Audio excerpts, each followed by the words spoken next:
is the Herd Line News. One of my favorite all-time players, Marshawn Lynch, came out of retirement to rejoin the Seahawks for the end of last season. Yeah. Gave them a little spark. Yeah. And he said on SportsCenter last night that it's possible he comes back again for 2020. Well, I mean, it's almost on that expect the unexpected. But, I mean, just as far as right now, what I do know is I'm going to keep it solid, like, is that, my agent have been in talk with Seattle. So, like I said, we'll see what happens. If it work out and they, and I get back up there, it is what it is. And, if not, I'm living good, so I ain't really tripping too much. He's just the best. It's not out of the realm of possibility. I mean, nobody really thought he was coming back last year, and he came back and, did what he needed to do for a short amount of time. Frank Gore just signed a one-year deal with the Jets. He turns 37 this month. Yeah. There is no age anymore. And he also came back. You don't need him to be a star. If Marshawn can come and, like Frank Gore, he's a good blocking back. He can catch the pass occasionally. I mean, you're not asking Marshawn Lynch to be a 27 carry a game back. Right, of course. There's many different roles, especially at the running back position. He came back before Week 17 of last season after all the injuries to the Seahawks backfield. Rashad Penny tore his ACL. Chris Carson had a fractured hip. And he just turned 34 in April, so he's actually much younger than Frank Gore. Obviously, Frank Gore is in a different category altogether. He's just unbelievable career. But I'm excited to see if this happens. It's keep playing as long as you can. Again, Marshawn Lynch is a he's his own man. He's going to do whatever suits him the best. But looking forward to seeing if that happens. So Peyton Manning has been preparing for a potential management role in the NFL since his retirement. Yeah. He's visited various teams and picked the brains of coaches and GMs about what it takes to run a team, but the right opportunity just hasn't come yet. He told Bleacher Report, I have had conversations with different people, but I've never had a formal contract offer, nothing in writing. I've had football conversations that I think, are probably gauging my interests, and I'm asking them questions about what their direction is. It's just not something that I have moved on yet.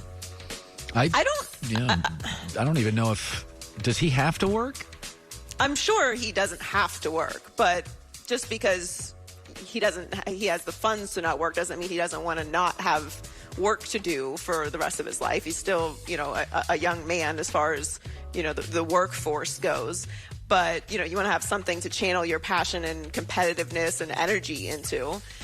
But I mean, there's been a lot of talks about him going into broadcasting as well, which he would be, incredible on, calling games. But I don't know. It's a lot of pressure and a lot of work to run a team. It's very different than being in the booth calling a game once a week. That's a whole different workload. That's your life. That's your whole life running an organization. If money was the same, and people will be surprised by this, I'd much rather be a general manager than a football analyst. Really? If money was the same, the idea of you're building a business. Like, to me, how my brain works. I probably should have majored in architecture. I like building stuff. So the idea that I could run an NFL franchise is, I'm not qualified, never going to get that opportunity, obviously.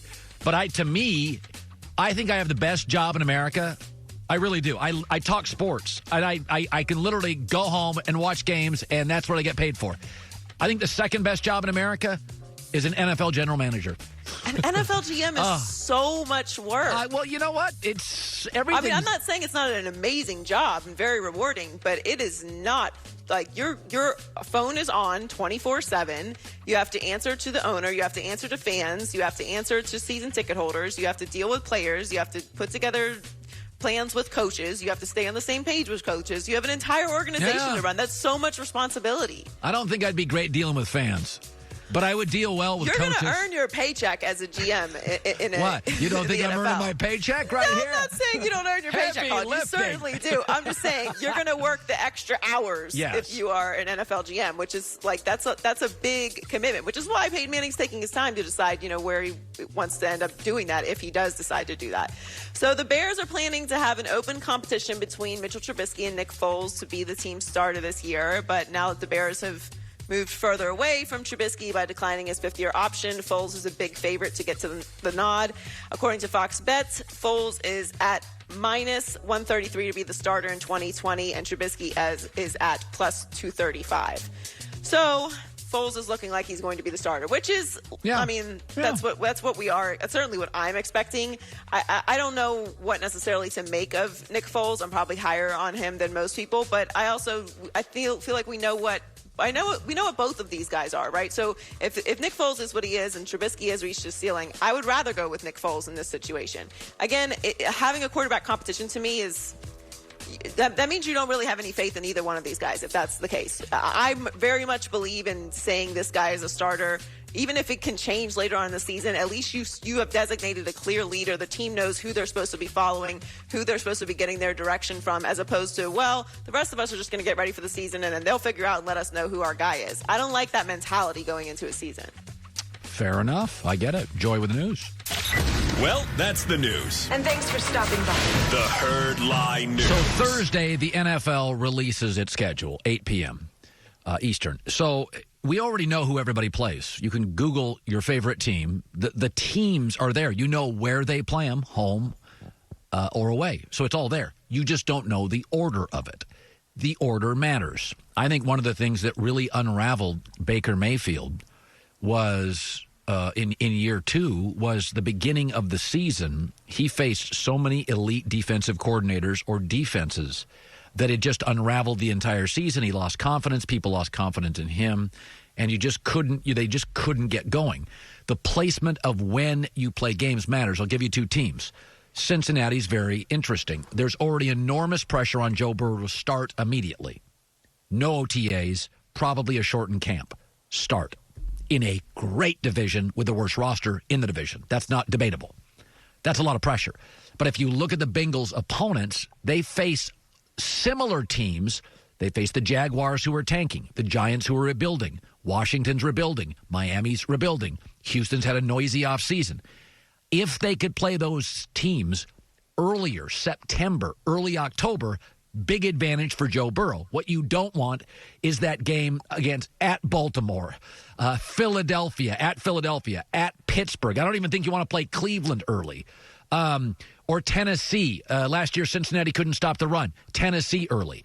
So Cincinnati's schedule is going to be very easy. Does it slowly allow Joe Burrow to go 2-1, 3-0? They can be competitive. People now, you get a certain momentum. We all know football's always been about momentum. The big play changes the game. Also, the Green Bay Packers. Green Bay's schedule has got 4 teams that now have either a new quarterback or a new system. They face Carolina, new coach, new system, new quarterback. They face the Bears. Nick Foles probably going to start, new quarterback. Tampa Bay, new system for Tom Brady. Indianapolis, Phillip Rivers. If Green Bay could get Carolina, Chicago at least once, Tampa and Indianapolis earlier than later, big advantage for Green Bay because Aaron Rodgers and Matt LaFleur are now in their second season together. So, and you could say, it may only mean 1 or 2 wins that wouldn't have been wins, but I'd rather face Brady in September than I would in December. It matters. So I think the order of it is why I get so freaked out about it. The first thing I always look at with NFL schedules, it's always been this way. I look at how many quarterbacks do you face that are better than yours. So the good news for Joe Burrow is Cincinnati's schedule isn't loaded with a lot of Pro Bowl quarterbacks. Lamar Jackson, twice. Big Ben, twice. Carson Wentz, once. Deshaun Watson, once. Old Phillip Rivers, we don't know. Baker Mayfield, Daniel Jones, Gardner Minshew. So that Cincinnati's got the one thing I like. Joe Burrow, if he's as good as everybody claims, I don't think he is. I think he's fine. I think he's a B-plus prospect, not an A-plus. But they don't face a lot of rigorous Pro Bowl quarterbacks. So if they get a break with scheduling too, then on that 5.5 over-under, I'd probably take the over. Right now I say under because I don't think they're going to get the scheduling break. John Middlecoff's a former NFL scout, friend of mine. He's on the Herd Podcast Network. Why can't Cam get a job? Why wouldn't Jameis fetch much either on the market? We'll talk about that and Burrow. Mel Kiper saying, Joe Burrow would be number 1 if Trevor Lawrence came out.